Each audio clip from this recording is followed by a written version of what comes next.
atendendo ao pedido da Jane Patrícia, da colega Jane Patrícia, para eu falar um pouco sobre o que se chama atualmente de novas organizações familiares ou novas modalidades de parentesco. O nome varia, né?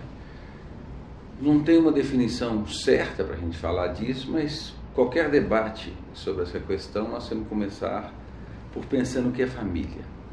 O conceito mesmo de família não existe unanimidade. Antropologistas, nós somos para o lado antropológico, que a gente chama de família tradicional, pai e mãe, não se sustentam em outras culturas. Isso é próprio da cultura ocidental, que também é datada, né? Desde o direito romano, onde o pai era dono de tudo, até mais recentemente, o direito romano era o poder do pai, que ele podia até inclusive matar a criança porque o filho era dele, até atualmente o conselho tutelar tira a criança dos pais, a própria criança podendo denunciar. Nós temos aí séculos, né, milênios de modificações na concepção de família na cultura ocidental. Então a primeira coisa para a gente desmistificar essa questão das novas organizações familiares é lembrando então que o conceito de família não é universal e muda de acordo com o tempo. Basta a gente pensar que me parece, se não me falha a memória, que data da década de 50, que na década de 50, aliás, um filho fora do casamento ele não podia ser registrado, ainda que os pais quisessem registrar, não podia ser registrado, porque aquele não era a noção de família, né? O filho bastardo, ele não tinha direito nenhum. De uns anos para cá, essa posição tem mudado e nós temos cada vez mais modificações nos sistemas familiares. E recentemente o tribunal deu uma decisão inédita de uma pessoa que pediu e conseguiu uma indenização financeira considerável, alegando que o pai a abandonou afetivamente. Ela sabia que era o pai estava lá, sabia, mas não deu um determinado afeto, cuidado que ela achou que o pai deveria ter dado, e com isso conseguiu uma indenização.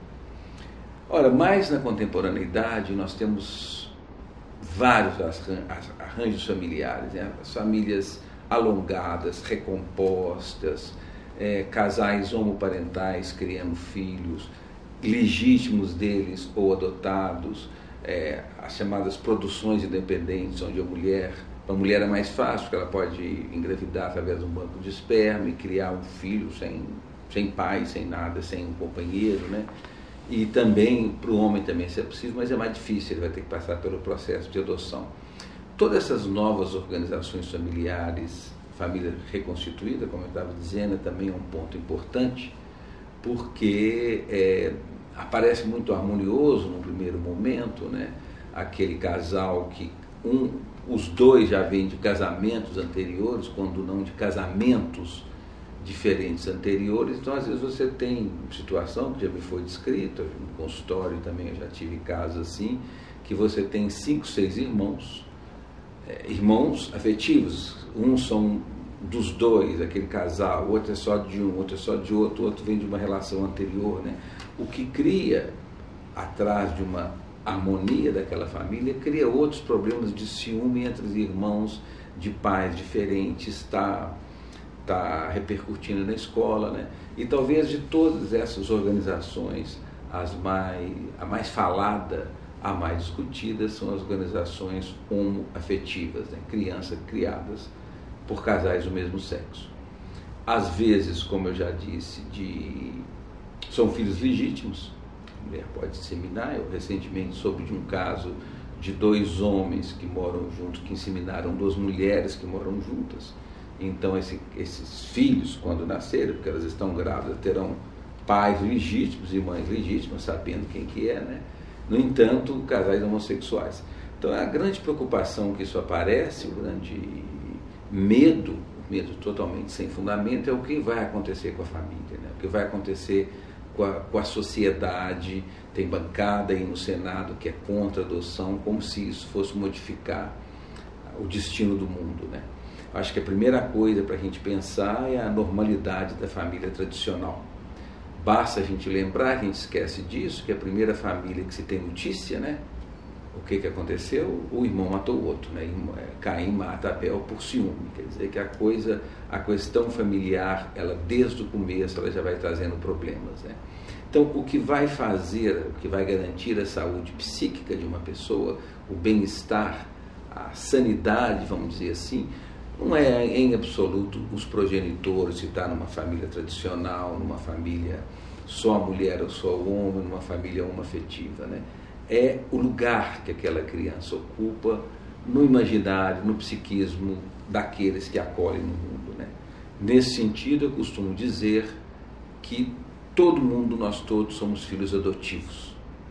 No seguinte sentido, né? Nós todos, quando nascemos, alguém nos acolheu, cuidou, acolher não só no cuidado físico, mas houve um investimento naquela pessoa, houve um gostar, houve um amar, e isso permitiu que essa pessoa tivesse um desenvolvimento sadio, né? Então, nesse sentido, os pais não são os protagonistas dessa cena, mas como que aquela criança é acolhida psiquicamente por aquelas pessoas, né?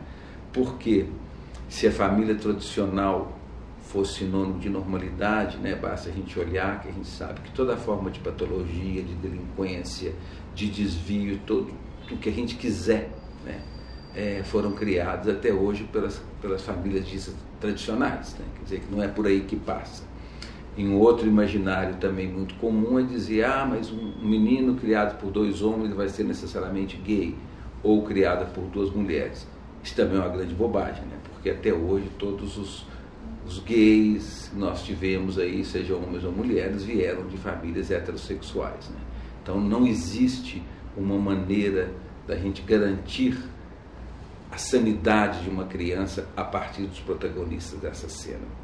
E mais um exemplo, quando começou a haver, no primeiro momento, desquite, separação, divórcio, etc., se pensou também, né, isso aconteceu nos anos 50, as primeiras separações, a mulher tendo acesso à pílula anticoncepcional, podendo ter relações extraconjugais, né? Isso também na época, basta ler os documentos da época, se previa um destino catastrófico para a sociedade, né? E nada disso aconteceu. Fica em conclusão que é sempre difícil a gente aceitar mudanças.